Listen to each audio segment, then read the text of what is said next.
À la naissance de Pierre, la Moselle était annexée par l'Empire allemand et faisait partie de la terre d'empire d'Alsace-Lorraine. La langue officielle était donc l'allemand, même si dans la famille on parlait toujours le français. À l'école élémentaire puis secondaire, mon arrière-grand-père a donc appris à parler, lire et écrire en allemand.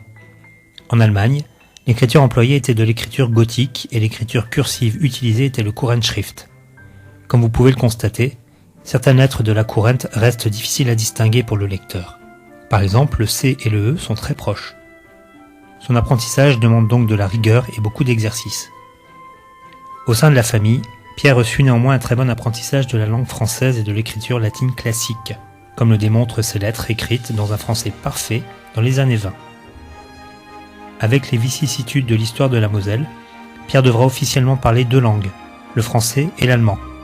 C'est ainsi que durant les 21 premières années de sa vie, il parle allemand, puis pendant 22 ans, le français, avant de reparler l'allemand à partir de 1940, puis à nouveau le français de fin 1944 à sa mort en 1948. Finalement, il aura parlé 25 ans chacune de ces langues.